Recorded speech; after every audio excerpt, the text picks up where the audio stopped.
한길스님의 법화용 설법이 있겠습니다. 모두 합장하시고 스님께 인사 올리시기 바랍니다.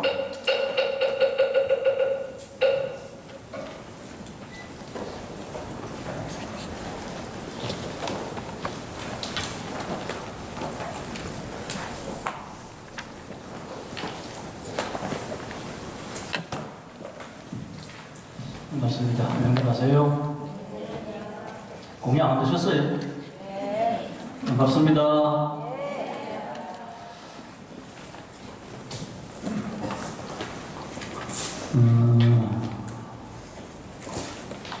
오늘 법화경 진도 들어가기 전에 저랑 같이 개성 하나를 독송을 하시고 진도를 들어갈게요. 법화경 어디 계시냐면은 869페이지 펴보세요. 869페이지.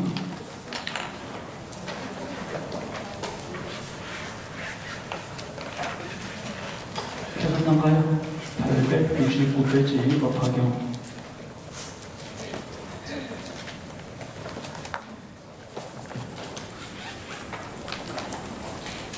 책 없는 분들 그 매점에 가서 얼른 갖고 와요. 자세가 안 돼 있어. 자, 펴졌죠? 자, 869페이지 보면 그 제일 가운데 줄에 그때 이렇게 되어 있죠. 그때 거기부터 열애수장품 마지막까지 그게 지금 열애수장품인데 거기서부터 제17품까지를 자아계라고 합니다. 자아계. 부처님께서 부처님 스스로를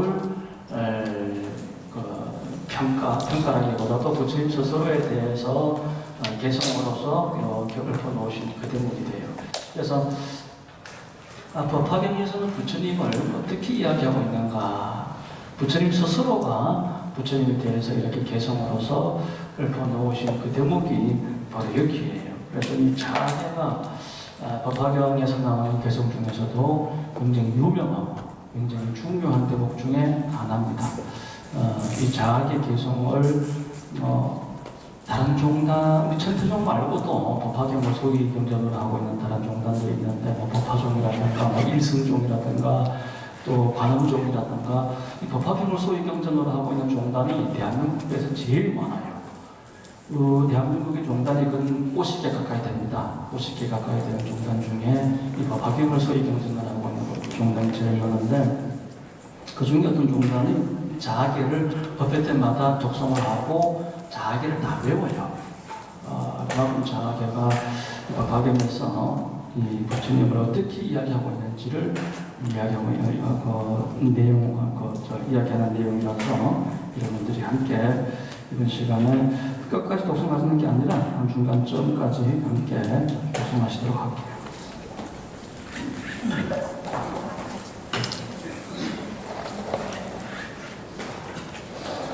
그 가운데 바로 밑에 줄 보시면 내가 성불한 때에 거기서부터 보이죠?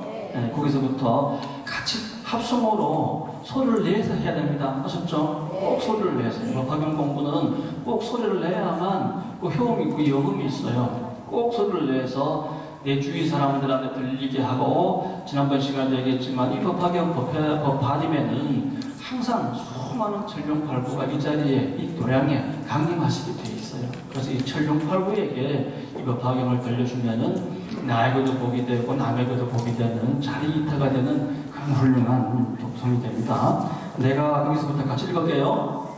우리 반야신경 하듯이 한 글자 한 글자 따박따박 읽으시면 됩니다. 자, 시작. 내가 성불한 때부터 지내온 모든 법에서 한량 없는 백천만억제 아성지리내라 항상 슬고하여 수범 억만중생 교화하여 불도에 결계하였나니 이와 같이 하여 한량 없는 급되었도다 중생을 제도하기 위하여 방편으로 열반을 나타내지 실은 멸도하지 아니하고 항상 여기 머물러 설법 예라는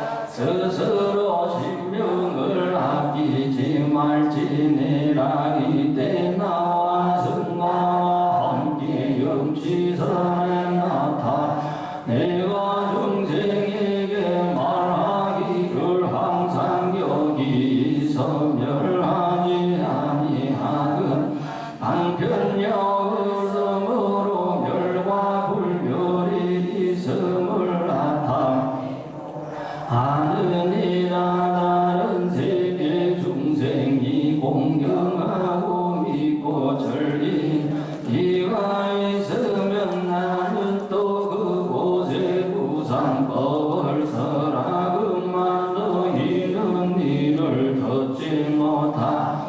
내가 별도 한 줄만 여기느니라. 내가 보니 모든 중생 고해에 빠져 있는지라. 짐진 몸을 나타내지 않 그들로 하여금 바람하는 마음 나게 하여 그 마음이 이니 연모할 때에 나타나서 법을 설하느니라. 신통력이와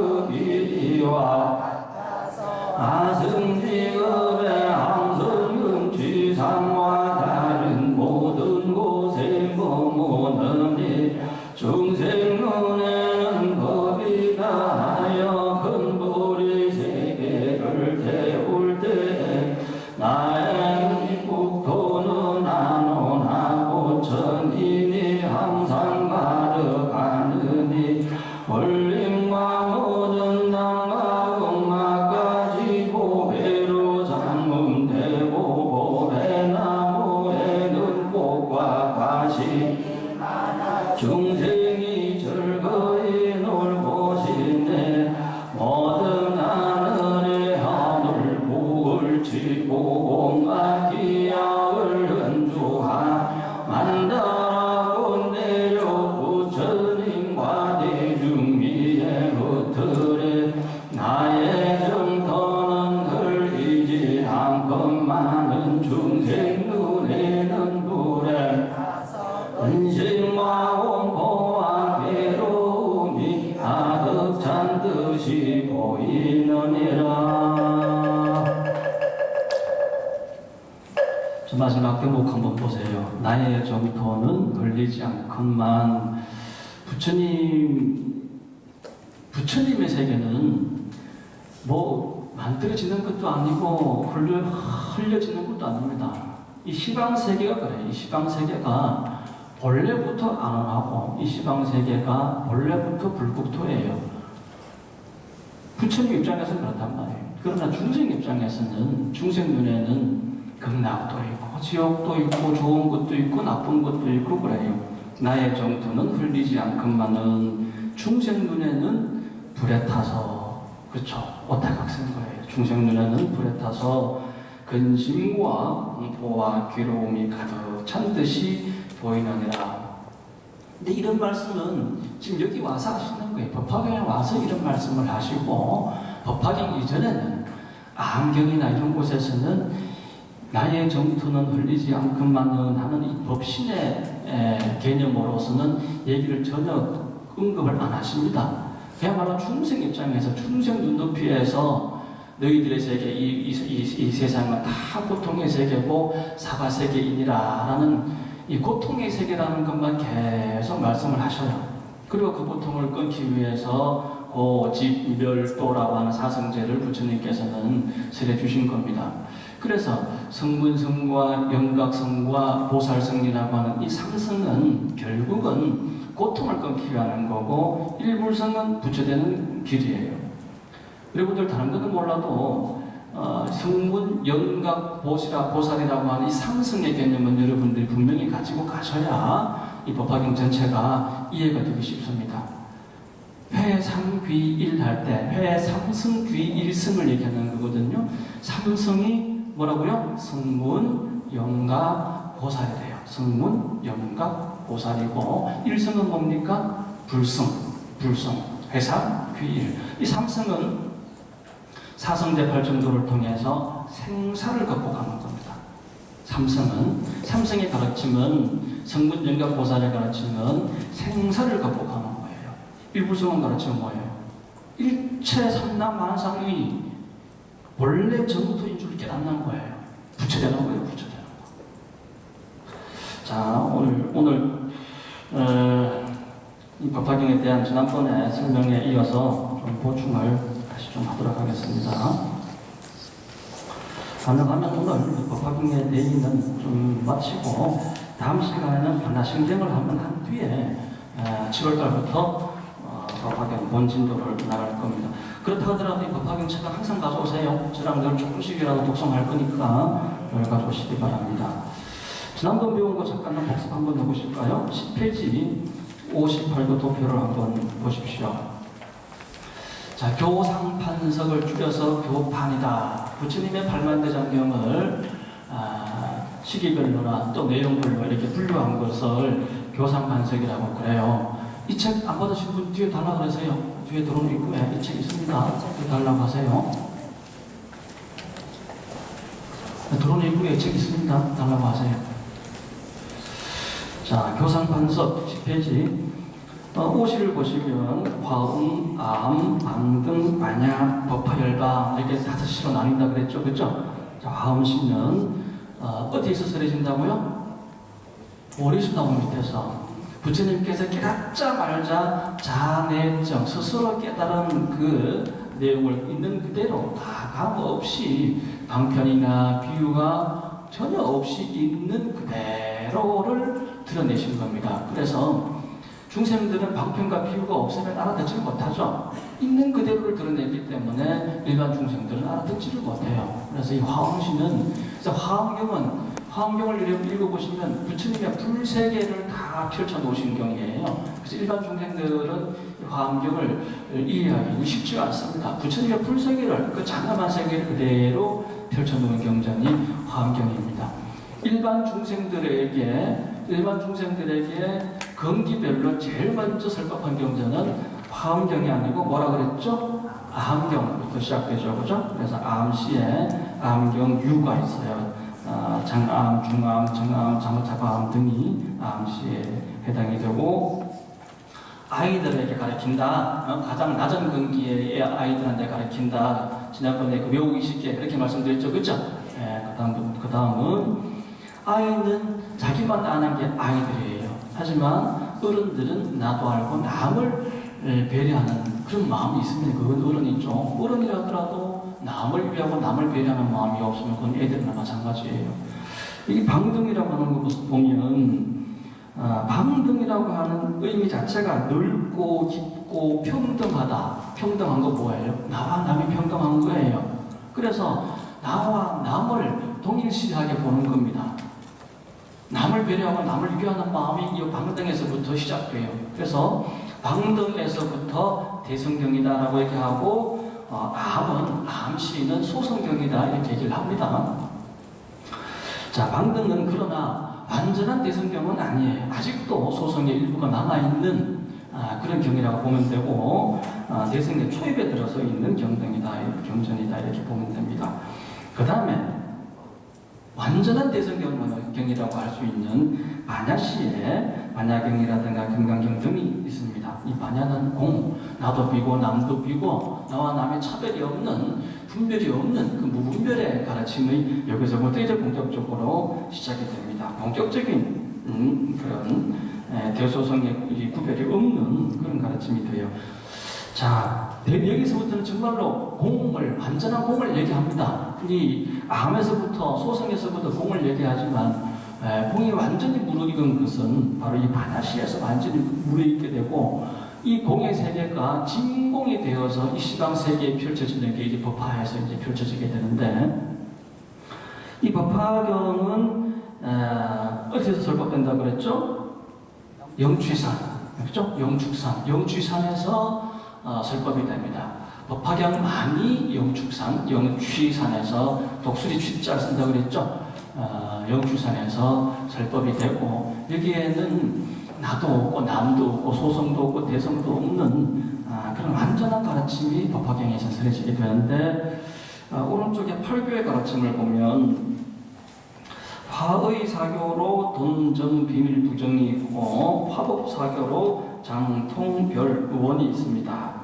8가지 가르침이 있어요. 그래서 팔교라고 그러죠? 팔교, 오시, 팔교 8가지의 가르침이 있습니다. 그런데 이 8가지의 가르침은 궁극에 가서 한 법, 한 가르침, 팔교가 아니라 일교, 한 가르침만을 위해서 팔교가 동원이 되는 거예요. 이 팔교가 궁극에 가서 한 가르침을 이해하기 위함이다. 이 한 가르침이 뭡니까? 일불승 또는 일승 모두가 붙여되는 가르침이다. 오직 한 번만을 위해서 팔교를 얘기하는 거예요. 이 팔교 안에는 8만 대장경이 다 들어가게 됩니다. 8만 대장경을 이렇게 8가지 이 형식과 내용들로 분류를 해놓은 게 아인사교, 화법사교 합쳐가지고 팔교라고 그러잖아요. 한법, 일법. 우리가 제일 밑에 보시면 화법사교 중에서도 제일 밑에 보시면 원교가 나와요. 원교 보이시나요?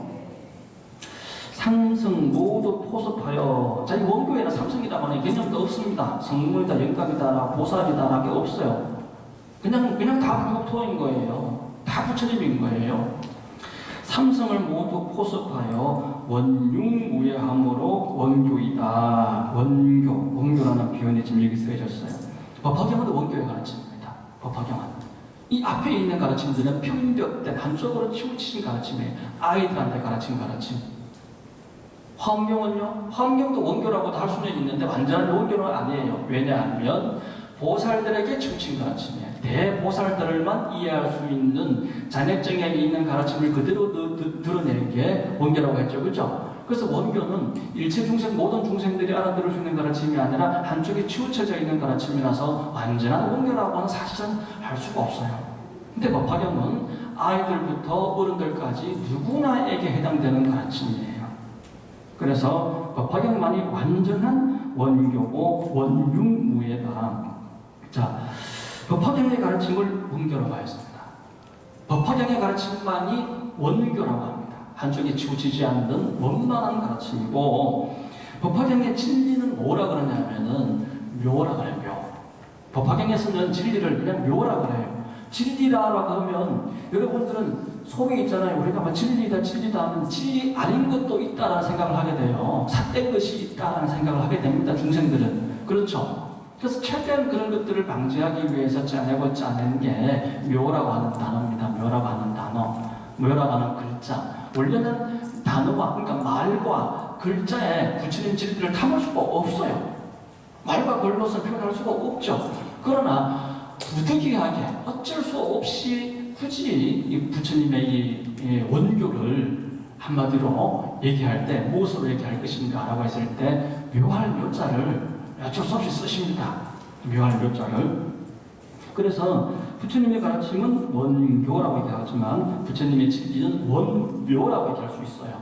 그리고 부처님의 깨달음은 원각이라고 할 수 있습니다. 그래서 원교다, 원묘다, 원각이다라고 하는 것들 공통점이 뭐가 있죠? 원이죠. 그렇죠? 상월, 원각. 상자, 월자도 둥금을 얘기하는 거죠. 상월. 맞죠? 보름달이 상월이잖아요. 그렇죠? 그리고 원각. 둘 다 둥근 거. 둥글고 둥근 거예요. 크고 큰 거예요. 부처님이시여 라고 축원드리기 전에 옛날에 그 조하시는 말씀하시는 그 축원법 중에는 한결같이 한이 없이 천상천하 이 우주 하늘 위에 드는 더 아주 더 없이 더 후회 없이 대대명하신 부처님이시여 영원히 변하지 않는 불제자 되겠습니다. 바라오건대 저희 소원이 이러이러한 것이오니 속히 소원대로 이루어지게 하여 주시옵소서라고 옛날 큰 스님께서 말씀하시는 그 축원법이 있습니다. 근데 그걸 줄여서 우리가 앞에 거는 이제 좀 줄여서 우리가 부처님이시여 이렇게 축원드리고 있죠, 그죠? 그 앞에 그렇게 또 말씀해 놓으신 그런 축원법이 있어요.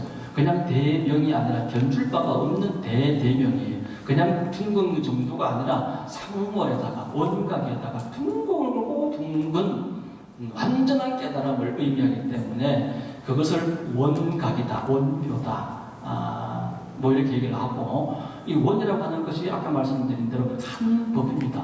여기에는 지금 8교가 쓰여져 있지만 이 8교는 오직 한 법, 1법만을 위해서 8교가 설명되게 되어 있습니다. 열반경이 58교 중에 마지막 오시에 해당됩니다. 법화 열반시가 오시잖아요. 그죠? 열반경이 부처님 가르침 중에 법화경과 가장 유사하고 동시대에 이루어지기 때문에 내용이 이제 유사해요. 이 열반경에 보면은 뭐라고 말씀되어 있냐면 부처님 말씀 중에 거친 말씀과 부드러운 말씀이 다 제1의로 돌아간다라고 되어 있어요. 거친 말씀과 부드러운 말씀이 모두 다 제1의로 돌아간다. 이 제1의가 바로 제1 뜻의 제1 하나다 이거지. 제1의가 뭐예요? 한 법이에요. 한 법.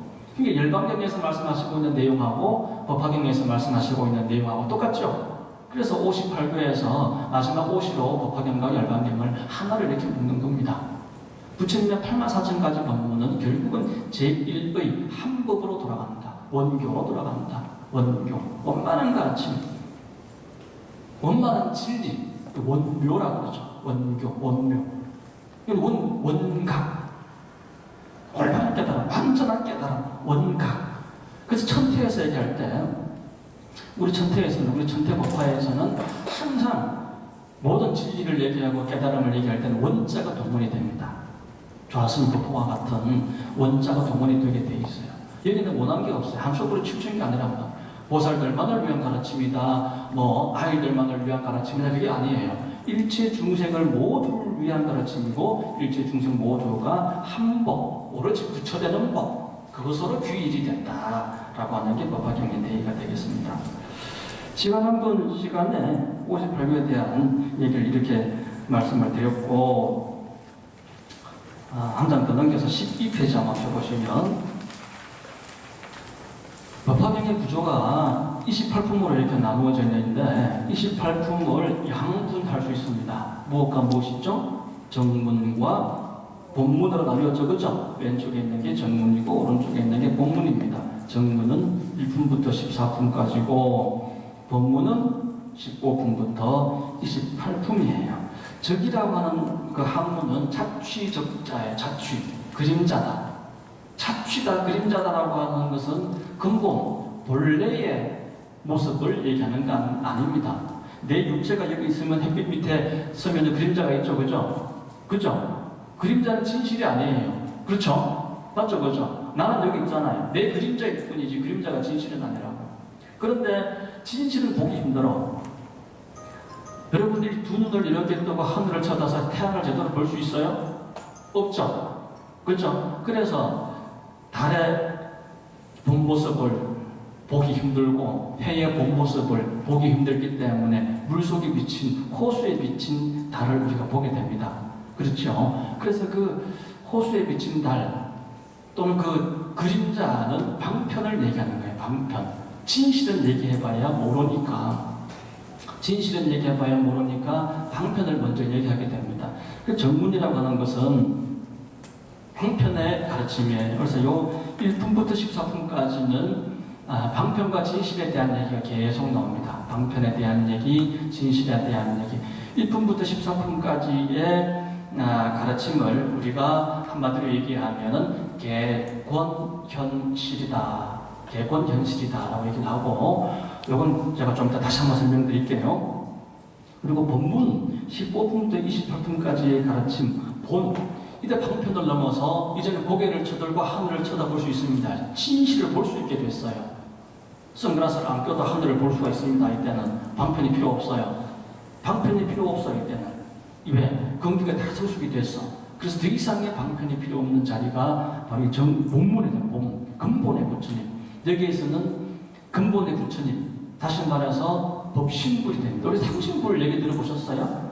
삼신불 할 때 법신, 보신, 화신이라고 얘기를 합니다. 삼신불 개념도 여러분들이 분명히 가져가셔야 돼요. 그래 법화경에서 이 삼신불 얘기가 계속 나오는데, 아까 얘기한 삼승, 성문, 연각, 보살에 대한 개념과 삼신에 대한 개념을 여러분이 확실히 가지고 가셔야 법화경이 이해가 되죠. 그렇지만 이해가 안 됩니다. 자, 법신이라고 하는 거는 진리를 얘기하는 거예요. 법신 진리다 이렇게 하거든요. 법신의 부처님이다라고 얘기하지만 법신 진리다라고 얘기해요. 우리가 건강병만 해도 범소, 유산, 계시, 허망, 약전, 재상, 비상, 적견, 예라다. 우상, 눈으로 보는 모든 상, 앞에 부처님 보이시죠?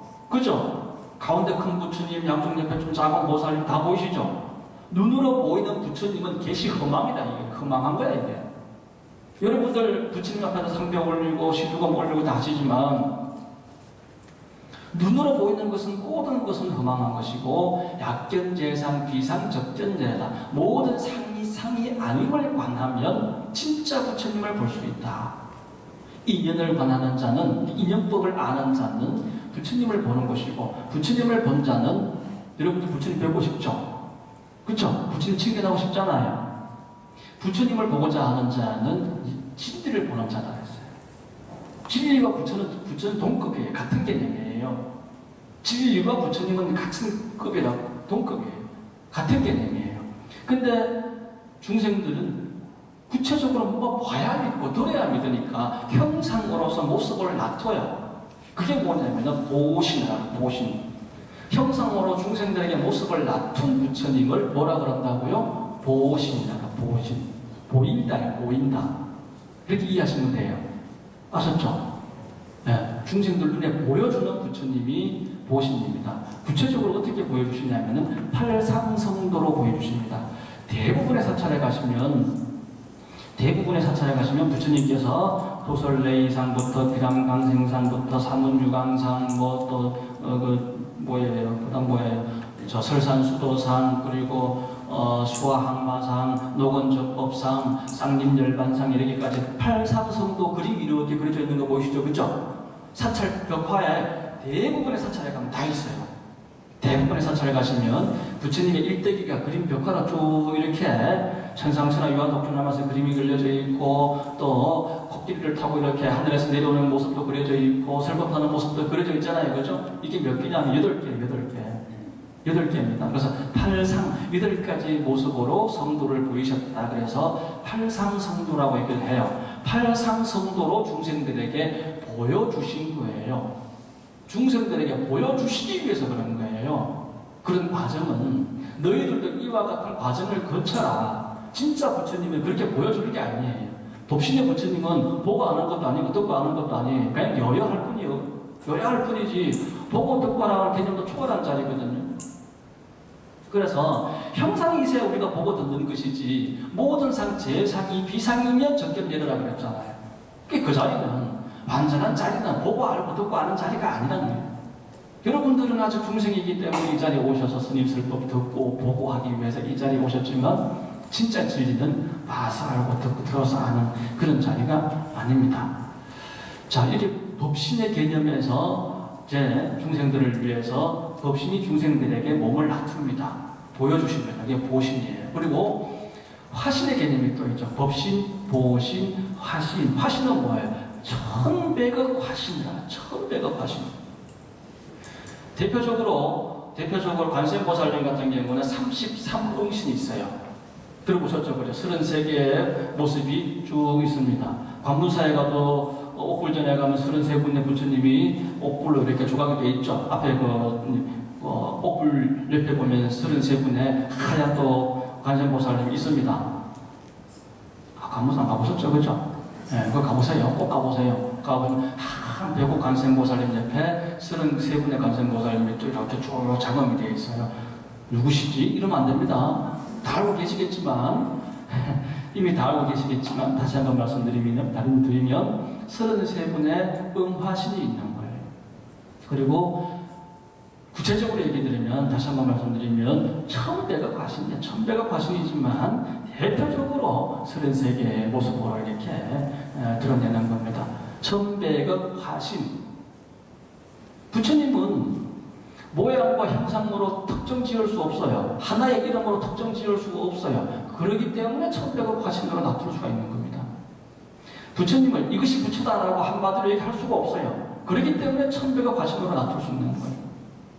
한 글자 한마디로 나타날 수 없기 때문에 표현할 수 없기 때문에 일체 모든 단어를 동원해서 이것이 부처다라고 얘기해도 다 맞아요. 우리가 부처라고 얘기할 때 부처님은 다른 이름으로 열애라 그러고 음공, 정변지, 명행적, 선서, 세간의 무상사, 조우장, 부처님, 인사, 불세존 등등등 그 외에도 많죠. 그죠? 수많은 부처님의 이름이 있어요. 이 법화경이 부처님이에요. 이 마이크가 부처님이 이 마이크가 이게 지금 여러분들과 저 사이에 굉장히 유능한 역할을 하고 있잖아요. 이 물이 부처님이에요. 이 물이 물 못 마시면 우리는 부처님도 못 빼요. 죽어요. 그쵸? 이 불빛이 부처님이라니까요. 지난번 시간 얘기했잖아요. 이 불빛이 없으면 우리 법화경 공부 못합니다. 이 불빛이 부처님이에요. 부처님을 다른 이름으로 얘기해봐야 해봐라 그러면 현방등이요. 맞아요. 부처님을 다른 이름으로 얘기해봐야 해봐라 마이크요. 맞다니까요. 한마디로 표현할 수 없기 때문에 어떤 것으로 표현을 다 맞는 거예요. 이게 법신의 개념이에요. 이게 법신의 개념. 이 개념을 모르기 때문에 중생들에게 석가모니라고 하는 이름으로, 이름도 없는 부처님이지만 이름을 가지고 이 세상에 8상 8가지 모습 형태도 없는 부처님이지만 그러한 형태로 설법을 하셨어요. 설법할 것도 없어요. 이미 눈에 보이는 게 다 부처님 진리고 귀로 들리는 게 다 부처님 진리요. 그렇기 때문에 물소리를 듣고도 번쩍 깨닫고 바람 소리를 듣고도 번쩍 깨닫고 자동차 경적 소리를 듣고도 번쩍 깨달을 수가 있어요. 삼당만상에 다 부처님 설법이 있는데 따로 설법할 것도 없어요. 근데 중생들은 그 근기가 안 되기 때문에 굳이 또 설법을 팔라대장경으로 설법을 하십니다. 하셔요. 이런 개념을 여러분들이 법화경에서 와서 배워야 돼요. 지금까지 여러분들이 알고 있는 불교와는 사뭇 다르고 굉장히 다른 차원의 불교를 여러분들이 법화경 공부를 하면서 하게 되기 때문에 마음을 굉장히 순수하게 만들어 놓으셔야 되고 청정하게 만들어 놓으셔야 여러분들이 지금까지 알고 계셨던 응화신의 부처님, 팔상성도가 모든 벽화에 다 그려져 있지만, 모든 사찰에 가면 팔상성도가 그려져 있지만 부처님 법화경에서 뭐라 그래요? 그건 방편이야. 그거 방편이야. 진실은 그게 아니야. 이게야 정말 천둥 번개 같은 얘기를 이 법화경에 와서 하시는 거예요. 법화경에 와서. 얼마나 위대한 가르침이에요. 오늘 우리 명상대학에서 전국에 우리 천태종 산하 불교대학이 16군데가 있습니다. 본산에 오늘 그 수련법회 갔어요. 본산 수련법회 갔는데 그 자리에서 오늘 종정 큰 스님께서 전국에서 온 학생들에게 어떤 말씀을 하셨냐면은 일체 불성이 법화경을 공부해야 되는 시대다. 일체 불성이 법화경을 공부해야 되는 시대다. 이거 불성이 없는 사람 있습니까? 일체 중생 12불성이라잖아요. 그죠? 다 부처 종자가 있는 거예요. 다. 너나 할 것도 없이 부처가 되는 시대고, 이 시대가 너나 할 것도 없이 부처 되는 시대이기 때문에 부처가 되려면 법화경이 가르치며 의지를 해야 된다. 법화경 공부를 해야 된다. 이겁니다. 이 말씀이십니다. 아시겠죠? 네, 그래서 여러분들이 지금 탁월한 선택을 하시고 이 자리에 앉아 계시는 거예요. 탁월 훌륭하신 분들입니다. 네. 자, 정문과 본문으로 이렇게 나눠져 있고, 정문은 방편의 부처님, 자취의 부처님, 응화신의 부처님, 방편의 부처님, 분별의 부처님, 이렇게 설명할 수가 있어요. 그림자적, 자취적자니까 근본, 아까 얘기하는 본은 다른 말로 원을 얘기할 수 있어요. 원묘, 원가, 본묘, 이런 원을 얘기할 수 있어요. 근본 진리예요, 근본 진리. 다시 말해서 법신불을 얘기합니다. 법신불. 정문은 보신불과 응화신의 부처님을 얘기하는 겁니다. 자, 이렇게 정문은 방편을 얘기하고 본문은 진실을 얘기하는 그건 크게 두 단락으로 이렇게 나누어 있습니다. 자, 앞으로 넘어가 보세요. 8페이지.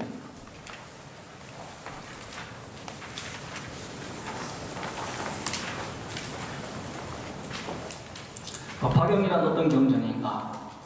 이 두 페이지에 걸쳐서 제가 최대한 법화경의 그 대의를 좀 요약해서 정리를 해봤습니다. 법화경은 초기 대성경전의 가장 대표적인 것으로 인도에서 기원전 1세기부터 기원 후 2세기경까지 성립한 것으로 추정된다. 인도에서 성립됐다라고 하는 것은 다른 말로 범본이 있다는 얘기예요. 범본, 범어로 된 인도 고대어를 범어라고 해요. 산스크리트라고 하잖아요. 이 범어로 된 경인가 그렇지 않은가를 가지고 위경이냐, 그러니까 소위 이제 조작된 경이냐, 아니면 진짜 불설이냐, 이렇게 이제 나뉩니다. 번본이 없는 경전들이 그럼 있습니까? 라고 얘기할 수 있지만 많아요. 번본이 없이 그냥 한문으로 된 경전들도, 다시 말해서 인도의 경이 중국으로 이렇게 건너오잖아요. 근데 그럼 중국으로 올 때는 분명히 인도말로 쓰인 경이 중국으로 왔겠죠. 그렇죠?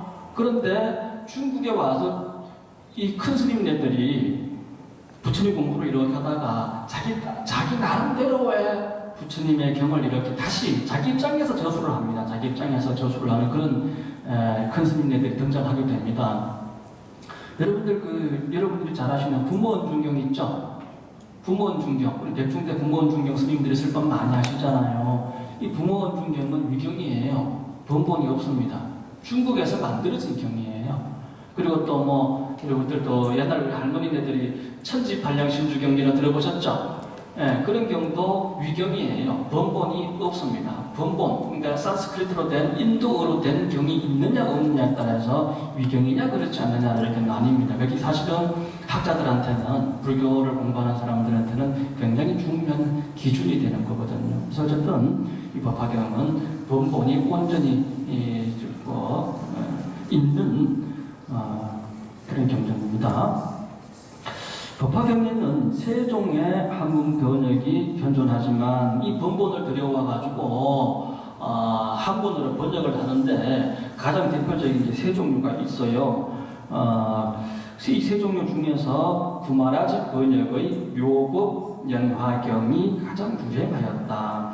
이 구마라집 스님이 번역한 이 묘법 연화경 외에도 서진의 축법포라고 하는 스님이 전법화경을 설법하셨고 번역을 하셨고, 그리고 또 법장 스님이라고 하는 분이 천품묘법연화경이라고 하는 또 번역을 이렇게 하십니다. 근데 가장 대표적인 번역이 이 세 가지예요. 묘법연화경, 전법화경, 천품묘법연화경. 이것을 구마라집 스님과 축법포 스님 그리고 법장 스님이라는 분들이 번역을 하게 됩니다. 그 중에서 구마라집 스님이 번역하신 묘법연화경이라고 하는 경이 이 대성불교권, 그러니까 중국이나 일본이나 우리나라나 이 대성불교권에서 가장 많이 이 구마라집 스님이 쓰신 묘법연화경을 공부하게 됩니다.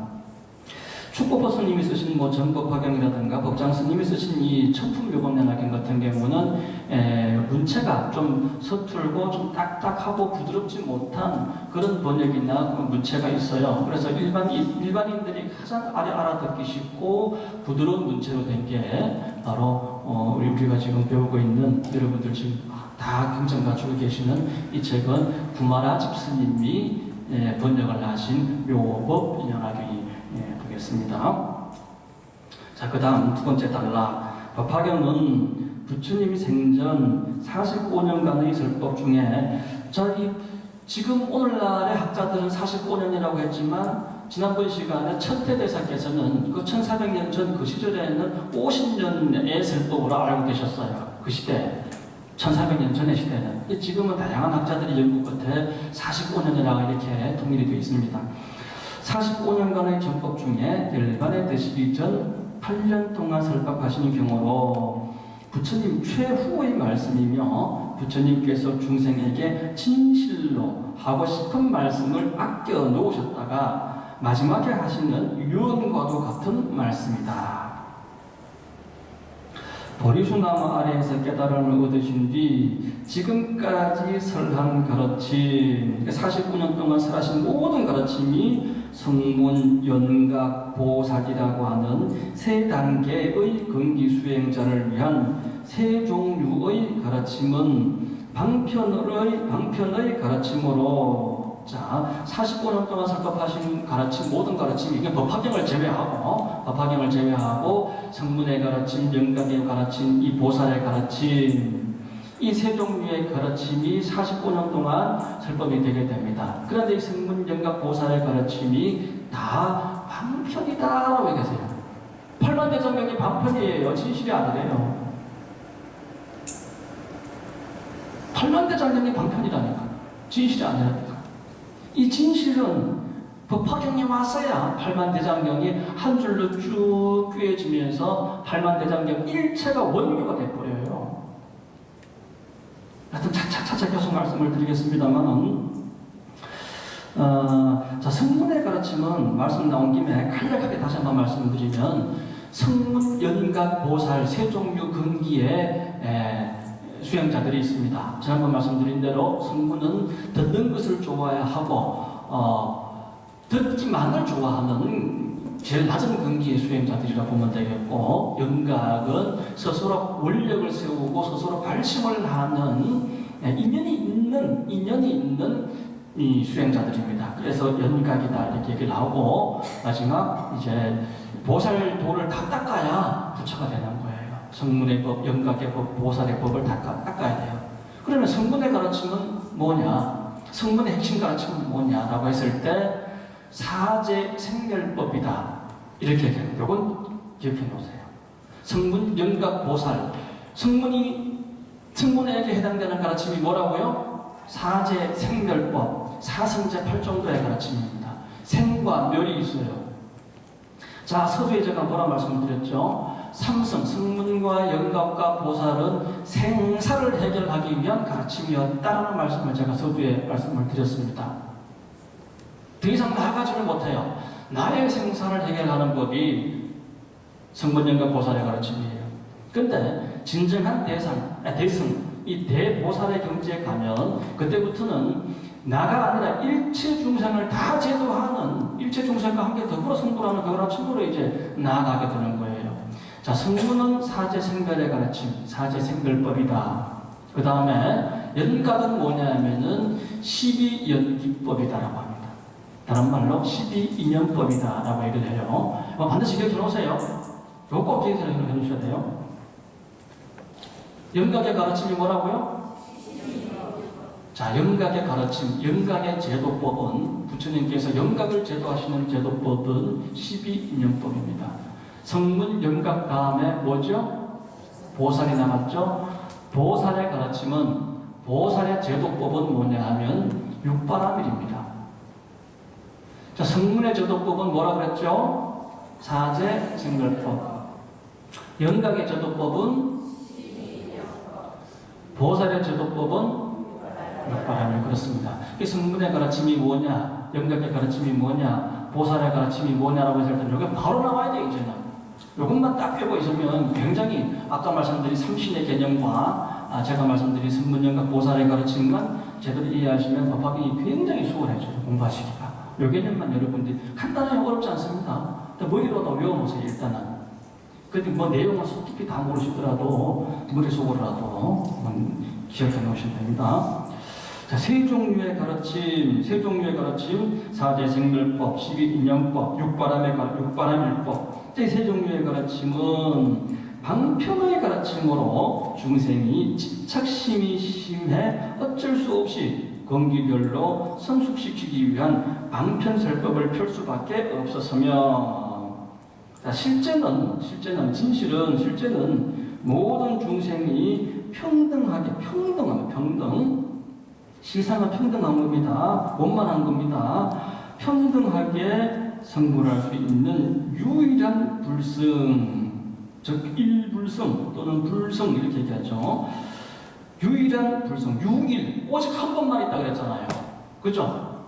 아까 우리 팔교를 배울 때 오직 팔교는 오직 한 번만을 위한 것이었다라고 배웠잖아요. 그렇죠? 자, 이 삼성의 가르침은 오직 유일한 불성, 일불성이었다는 것을 명확히 하신다. 옆에 한번 보세요. 삼성방편, 일승진실 이렇게 돼 있죠.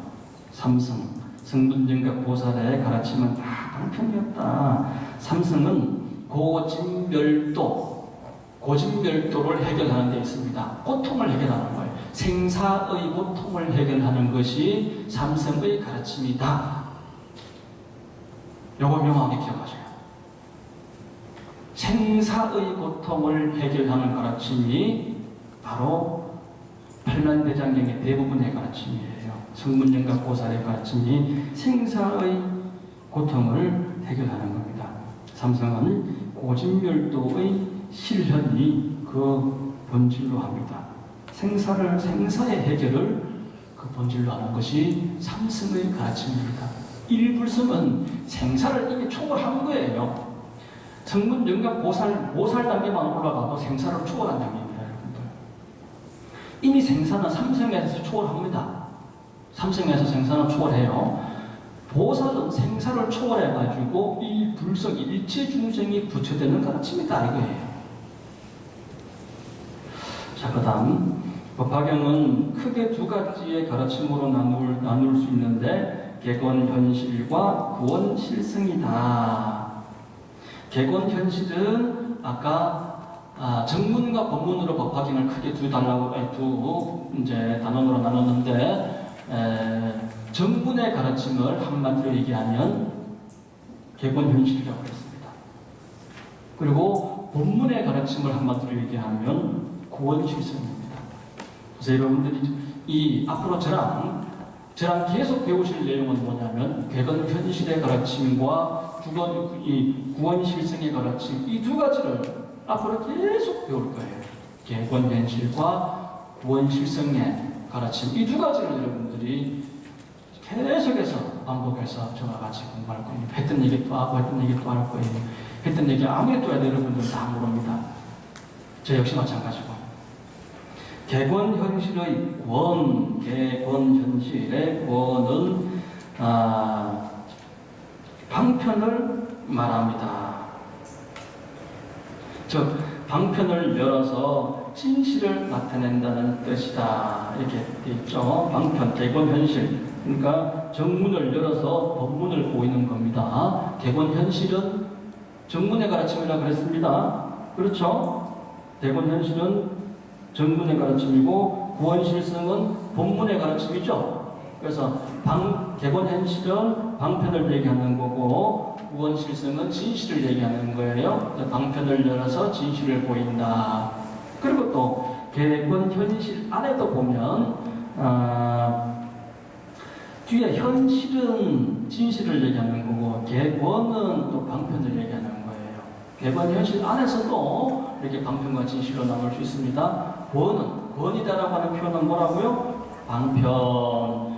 객원현실의 권은 방편을 말한다. 즉 방편을 열어서 진실,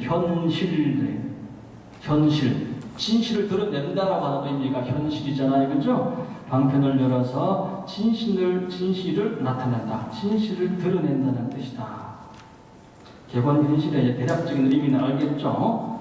다른 표현으로는 회삼귀일 또는 개삼현일이라고 합니다. 삼성을 열어서 일성을 보이는 거기 때문에 객원현실과 똑같은 얘기예요. 여기에서 회삼 또는 개삼은 삼성을 말하며 귀일과 현일은 일성, 일불성, 진실을 말합니다. 즉 삼성이란 방편을 총칭하는 말이며 일성은 불성이며 진실을 말합니다. 자, 법화경의 또 하나의 큰 가르침은 객원현실과 함께 구원실성이다. 제일 밑에 줄 좀 보고 계시죠? 제일 밑에 줄에 법화경의 또 하나의 가르침, 자, 객원현실의 가르침을 말씀을 드렸고 또 하나의 가르침은 구원실성이다. 구원 아주 오래됐다. 구원 오래된 얘기다. 이거 아주 오래전에 진실은 갖춰져 있다. 여러분들 진실, 부처님의 이 가르침, 부처님의 이 진리는 석가모니 부처님이 오셔서 만들어진 겁니까? 아니에요. 석가모니 부처님 이전에도 진리는 있었습니다. 그때도 자식은 부모한테 효도를 해야 되고 부모는 자식을 사랑으로 가르쳤어야 되고 맞습니까? 부처님 오시기 그 이전에도 아득한 그 구원, 아주 오래전을 구원이라고 해요. 시작도 끝도 없는 그 아래 아주 오래전에 이미 진실은 갖춰져 있다. 진실은 누가 만들고 누가 없애고 하는 가르침이 아니다. 이게 부처님의 가르침이 이렇게 위대해요. 모든 종교는 이렇게 얘기 안 합니다. 모든 종교는 예수님이 마호메터가 공자님이 그분들이 만들었다고 그래요. 근데 불교만이 안 그래요. 부처님이 만드신 게 아니다 이거예요. 원래 있던 거다 이거. 원래 있던 거. 진실은 원래 있었던 거다 이거예요. 그리고 성인이 소크라테스가 공자님이 예수님이 돌아가신다고 해서 진실이 진리가 없어집니까? 아니에요. 부처님이 오심과 오시지 않음과 상관없이 진리는 여여할 뿐이에요. 그게 법신의 개념이에요. 근데 그걸 모르니까, 진리 자체를 모르니까 이게 진리야 하고 부처님께서 모습을, 육체를 짱 하고 인도에서 태어나셔가지고 팔상성도를 보이시고 팔만대장경을 설법할 것도 없는 걸 가지고 이미 다 되어 있는 부처님 법인데도 불구하고 굳이 팔만대장경을 설법하신 거예요. 그래서 부처님을 대자대비하다 하신 거예요. 열애수장품에서 역사 속에 나타나 생멸을 보이신 석조, 인도 땅 역사 속에서 나타난 석가모니 석조는 중생을 구제하기 위해 방편으로 보인 것이며, 방편으로 인도 땅에 태어나신 거예요. 그 본질은, 부처의 본질은 법신이에요. 법신. 부처님의 본질은 법신입니다. 눈으로 보이는 부처님이 진짜 부처님이 아니에요. 그 본질은 법신으로 상주불멸하며, 진리가 없었던 적이 있나요? 상주불멸하며 영원히 존재한다는 것을 명확히 하며 이에 대한 결정신심을 강조하였다. 지난번 시간에도 말씀드린 바와 같이 법화경에서는 이 본불, 구원본불, 그러니까 법신 진리, 법신의 부처님을 여러분들이 이제서 알게 됐습니다. 상주불멸하고 있다. 이 마이크가 부처님인 줄 알고 이 형광등이 부처님인 줄 아는 그 마음자리에서는 이제는 결정이 딱 되어야 됩니다. 아, 내가 부처님의 아들이구나. 아까 우리 큰 스님 오늘 부인사에서 오늘 큰 스님께서 하신 일체불성이 법화경을 공부해서 이제는 일체중생이 부처가 되어야 된다. 일체중생이라 하셨어요. 일체불성이라고 하셨어요. 이 시대가 이제 법화경 시대인 거죠. 이 악복이 지금 여러분들 우리 이 시대가 굉장히 참 어수선해 보이지만은요, 극과 극이 지금 대치하고 있는 시대예요. 극과 극이. 그러니까 말세 중에서도 말세거든요. 옛날 큰 스님께서 뭘 하셨냐면은 나쁜 게 7이 되고 좋은 게 3이 되면 천지기백이 일어난다 하셨어요. 나쁜 게 7이 되고 좋은 게 3이 되면 그때는 세상이 바뀐다 하셨어요. 그때는 세상이 뒤집어진다 하셨거든요. 천지개벽이 일어난다 하셨거든요. 지금 이 시대가 그 시대예요. 이미 천지개벽이 됐어요. 여러분들 눈에는 무슨 하늘이 꺼지고 땅이 무너지고 그래야 무슨 천지개벽인 줄 아세요? 지금 이 시대는 이미 천지개벽이 됐어요. 이미 나쁜 것의 극이지만 좋은 것의 시작이에요. 왜? 법화경 시대가 됐어요. 우리 지금 법신 진리를 얘기하고 있어요. 형편의 부처님이 아니라 적어도 천태종 전국의 모든 사찰에서는 법화경을 주야로 지금 독송을 하고 사경을 하고 설법을 듣고 수지, 독, 송, 해설, 서사 하면서 이제는 내 안에 있던 내가 아니라 이 마이크가 내고 형광등이 내고 저 형광등이 부처고 이 마이크가 부처다 라고 하는 이 내가 무한대로 확장이 되는 거예요. 무식 이래로부터 영원불멸한 내가 확장이 되는 거예요. 그 법신의 진리, 그 법신 부처라고 하면 형상도 없고 이름도 없고 말로 표현할 수 없는, 그래서 그 무엇으로도 표현될 수 있는 그 법신 부처가 다름이 아니라 나였구나. 이걸 지금 이 시대에 우리가 배우고 있는 거예요. 내 안에 그게 다 갖춰져 있구나. 내가 부처님의 아들이구나. 그래서 45년 동안 헤맸지만 이제서야 드디어 부처님을 진짜 부처님이 무엇인지 이제서야 부처님을 알게 되었구나. 지금까지 나는 부인사에 쫓아가고 대강산 미륵 부처님께 쫓아왔지만 내가 미륵이야. 미륵이라고 하는 의미는 옛날 조화스님께서 하신 말씀이 한 분의 부처님을 얘기하는 의미도 되겠지만 그 한 분의 부처님이 일법이 마음법이다 하셨어요. 네가 미륵이다. 네가 미륵이다. 그걸 깨닫는 자리가 지금 우리가 공부하고 있는 거예요. 어마무시한 그런 가르침을 배우고 있어. 내가 석가모니 부처님의 아들이고 내가 미륵 부처님의 아들이구나. 아들은 성장을 하면 반드시 아버지가 될 수밖에 없어요. 일체 삼남한상은 높낮이가 있고 고저가 있고 그렇지만 궁극에 가가지고는 너도 부처님의 아들이고 나도 부처님의 아들이구나라고 하는 그런 확신, 그 결정신심이 지금 이 시대에 여기에 요구되고 있는 거예요. 결정신심을 강조하였다. 여기에서 여기에서 더 이상 물러나면 안 돼요. 지금까지는 이제 힘들어서 대강사 안 나갈래? 앞으로 강문사 갈래? 강문사도 싫어. 그냥 부의사만 다닐래. 나 조용한 게 좋아. 그거 아니라니까 이제는 그거 다 깨야 돼. 이 내가 없어요. 이 스님 저 스님이 없어. 지금 그런 가르침 우리가 지금 배우고 있는 거예요. 얼마나 지금 우리가 큰 가르침을 배우고 있어요. 그래서 여기서는 이제는 결정이 돼야 돼. 왜? 법신 진리를 알았어. 이제 진짜 진리 중에 진리, 절대의 진리, 절대의 묘, 상대의 진리, 상대의 묘가 아니라 절대예요.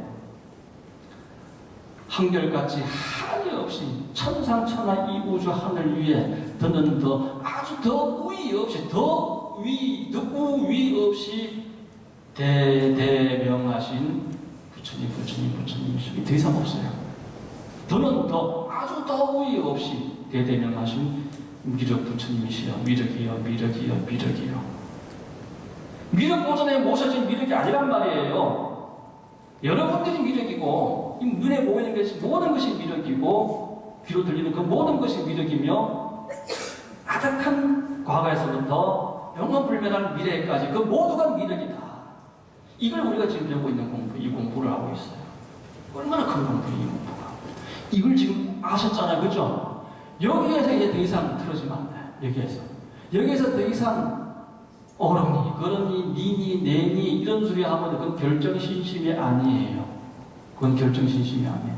여기서 이제 법신 진리를 알았으면, 내가 부처종자인 줄 알았으면 일체불성이 법화경 시대다라는 오늘 큰 스님의 말씀처럼 이제는 여러분들이 흔들리면 안 돼요. 오로지 눈앞에 천둥벼락이 떨어진다 하더라도 눈도 깜짝 없이 그냥 이래도 불, 저래도 불, 살아도 불, 죽어도 불, 오로지 그냥 불법 진리, 법신 진리 그 하나만 가지고 가슴에 품고 살면 돼요. 아시겠죠? 시간이 좀 됐습니다만 원래 우리가 8시부터 10시까지예요. 맞죠? 그죠? 결정신심을 강조하였다. 법화경의 큰 특징은 과거에 설한 모든 가르침, 삼성의 가르침을 종합하고 통합하여 하나의 진리, 일불성으로 이끌고 있으며 팔만대장경이 다 일불성으로 가고 있는 거예요. 아까 말씀드린 대로 마이크도 부처님이고 형광등도 부처님인데 무슨 팔만대장경이야. 당연히 모든 이 길이 일불성으로 가게 되어 있죠. 일불성으로 이끌고 있으며 단순히 일불성이라고 하는 방향 제시뿐만 아니라 철저한 수행을 강조하고 그 방법을 제시했다. 지금까지 어떤 경전들 이렇게 보시면 목표점, 방향 제시는 돼 있는데 그 방향으로 가려면 그 목표, 부처, 일체중생이 다 불성을 가지고 있고 다 부처가 돼야 돼. 다른 가르침은 법화경이 축을 이루고 있지만 법화경 외에도 그런 가르침이 대성경전에서는 그런 가르침들이 나옵니다. 그런데 그 일불성이라고 하는 그 목표점, 그 방향 제시는 돼 있어도 어떻게라고 하는 그 방법론에서는 상당히 다른 경전에서는 언급이 거의 부족합니다. 부족해요. 우리가 맨날 독송하는 방향신경 보세요. 방법으로 구체적으로 나와 있는 건 없어요. 마지막에 아제 뭐 이렇게 하고 처음에 우리 마하반자 큰 진리가 있고 그 큰 진리로 어떻게 아제 가자 저 피안에 언덕으로 속히 가자 바라성 아제 어떻게 속히 가는데 반야신경에 그런 내용이 없잖아요. 구체적으로 없어. 마음을 어떻게 가지고 하는 내용이 들어 이제 뭐 나오긴 나옵니다만은 건강경도 마찬가지입니다만은 구체적인 방법론에 대해서는 없어요. 그런데 법화경에서는 아주 구체적으로 아주 세밀하게 그 방법론에 대해서 설명하십니다. 단순히 경이 아니라 수행의 행위에 대해서 몸과 말과 뜻의 행위를 구체적으로 어떻게 해야 된다라고 명확하게 교리와 그 관, 수행에 대한 내용을 법화경에서 모두 담고 있어요. 그래서 진리의 종합서다. 즉 오종법사의 실천과 그 방법이라고 하는 게 그거예요. 구체적인 방법. 즉 오종법사의 실천과 사안락행과 육바라밀의 실천. 자, 법화경에서 크게 그 방법을 일불성어로 갖기 위한 그 방법을 이 세 가지로 얘기합니다. 이 세 가지로 얘기하는데 이 세 가지는 각각을 다 담고 있어요.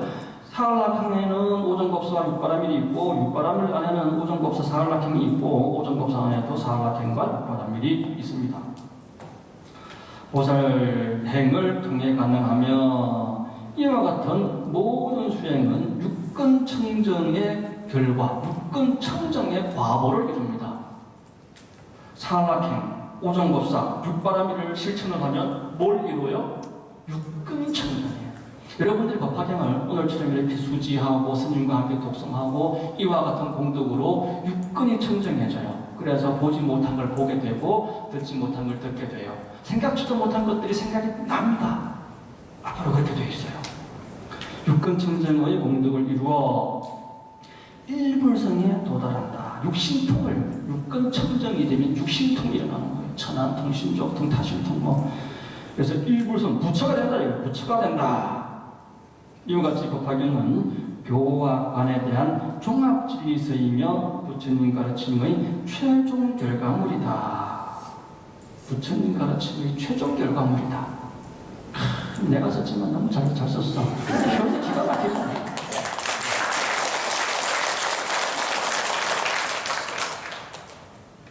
법화경의 다른 이름 그것만 마저 하고 마치겠습니다.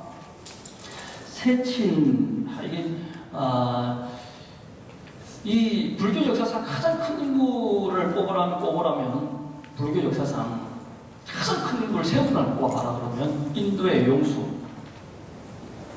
인도에서는 용수하고 세친입니다. 인도에서는 석가모니 부처님 이후에 용수하고 세친이 인도 불교 역사상 가장 위대한 인물이었어요.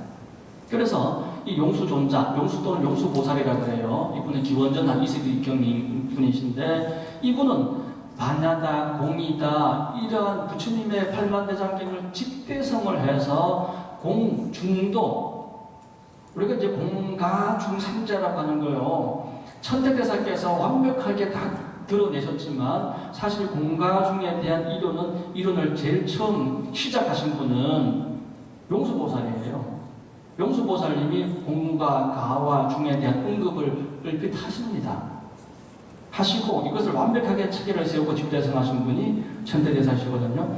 그래서 천태종이 우리가 다니고 있는 이 천태종의 시발점을 찾으라 그러면 중국 땅에서는 지자대사지만 조금 더 거슬러 올라가 보면 용수가 나오고 조금 더 거슬러 올라가면 석가모니 부처님이 나오는 거예요.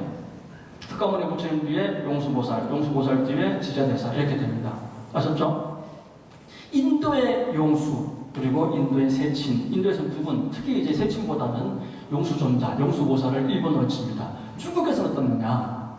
중국에서는 천태 지자대사가 나누는 뜻입니다. 달마대사 얘기도 많이 합니다.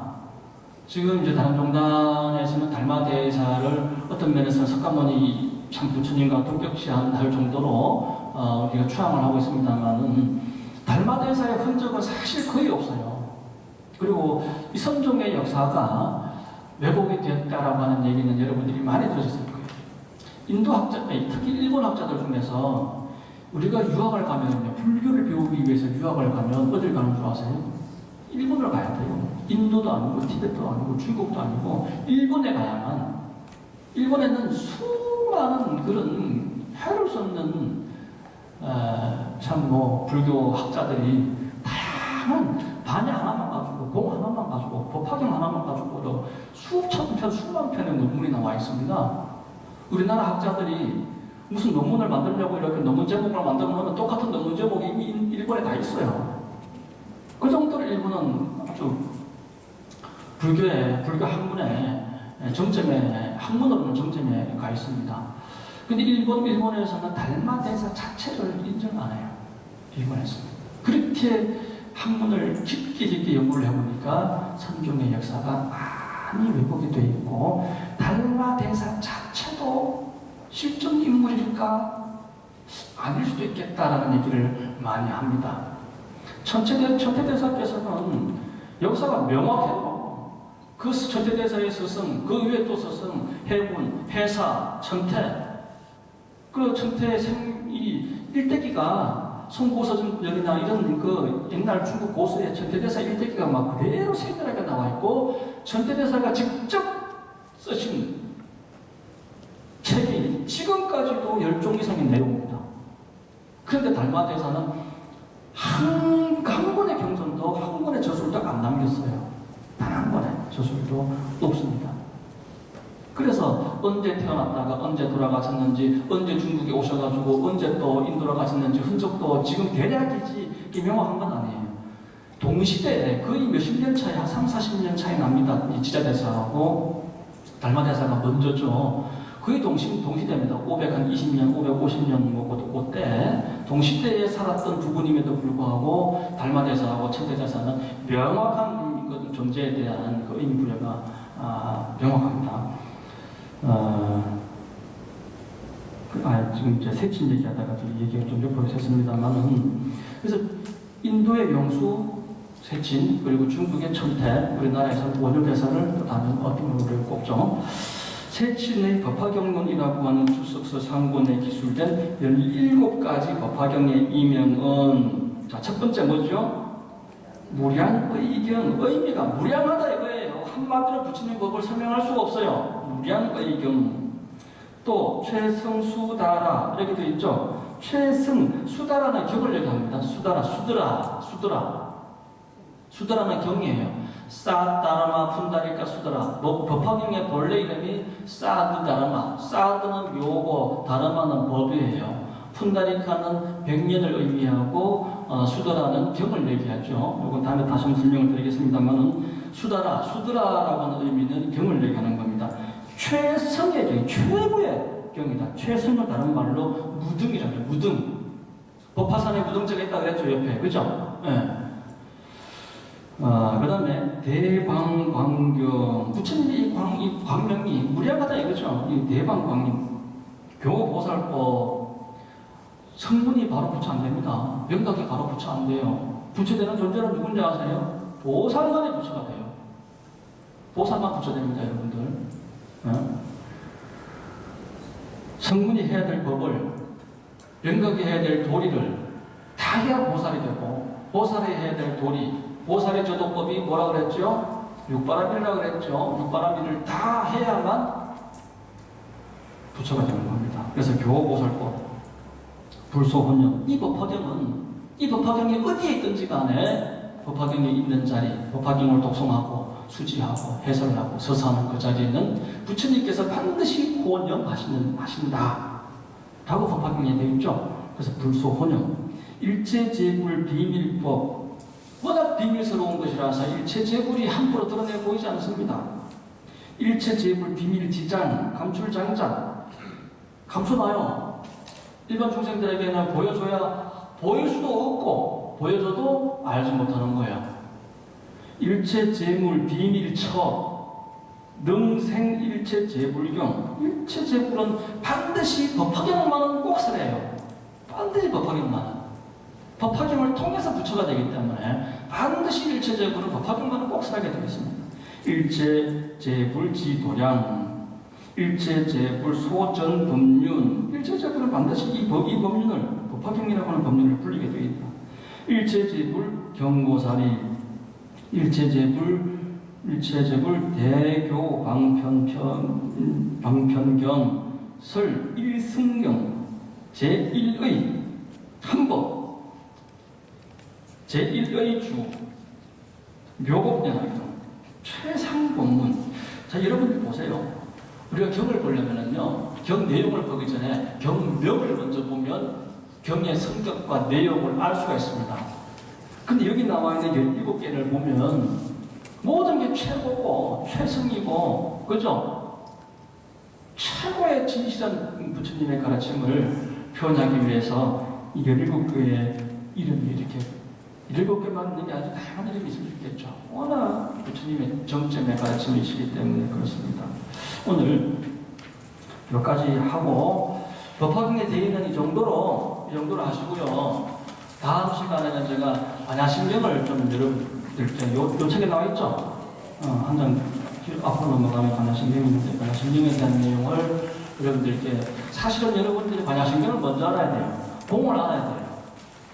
공이라고 하는 베이스 위에 법화가 서게 되어 있습니다. 공이라고 하는 가르침을 여러분들이 제대로 이해를 못하면 실상법을 알 수가 없어요. 공도리를 터득해야 실상법이 나오게 되어 있어요. 근데 우리가 지금 그래서 사실은 뭐 반야심경이라든가 금강경을 통해서 공을 좀 배우고 난 뒤에 법화경을 배우면 법화경이 이렇게 훌륭한 경이구나라고 하는 것을 알 수가 있는데, 법화경부터 배우니까 사실은 그냥 그런가 보다. 아함경을 배우고요, 방등경을 배우고요, 반야심경을 배워보세요. 그리고 나서 법화경을 배워보세요. 야, 이러려고 내가 아함경을 배우고 반야를 배우고 이제서야 법화를 배우는 거다. 앞전의 가르침과 지금의 부처님의 가르침이 이렇게 차이가 나고, 이 법, 이 한법, 이 제1의를 설법하시기 위해서 지금까지 아함과 방등과 반야를 거쳐서 왔구나.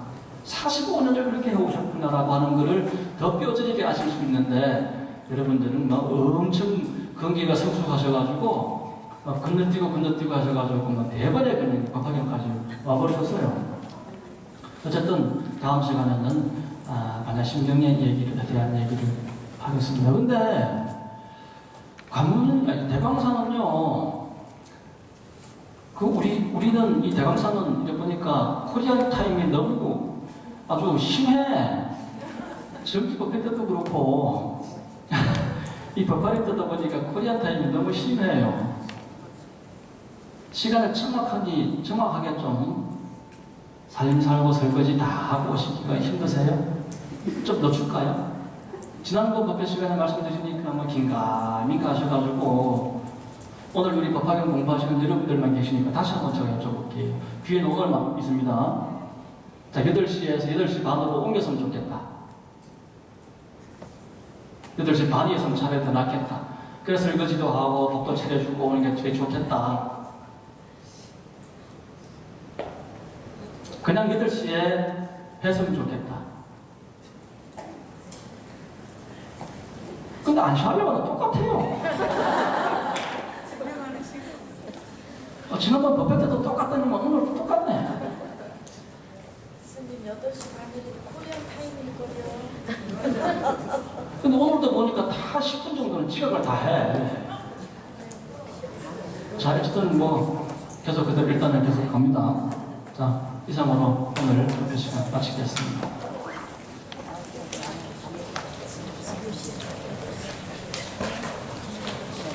이제 다음 이제 반야심경하고 이제 그 다음부터는 본격적으로 8시부터 9시까지 사경과 독송을 하시고, 그리고 9시부터 10시까지 법화경 해설을 제가 또 나와서 할 겁니다. 그러니까 사경 노트도 준비하세요.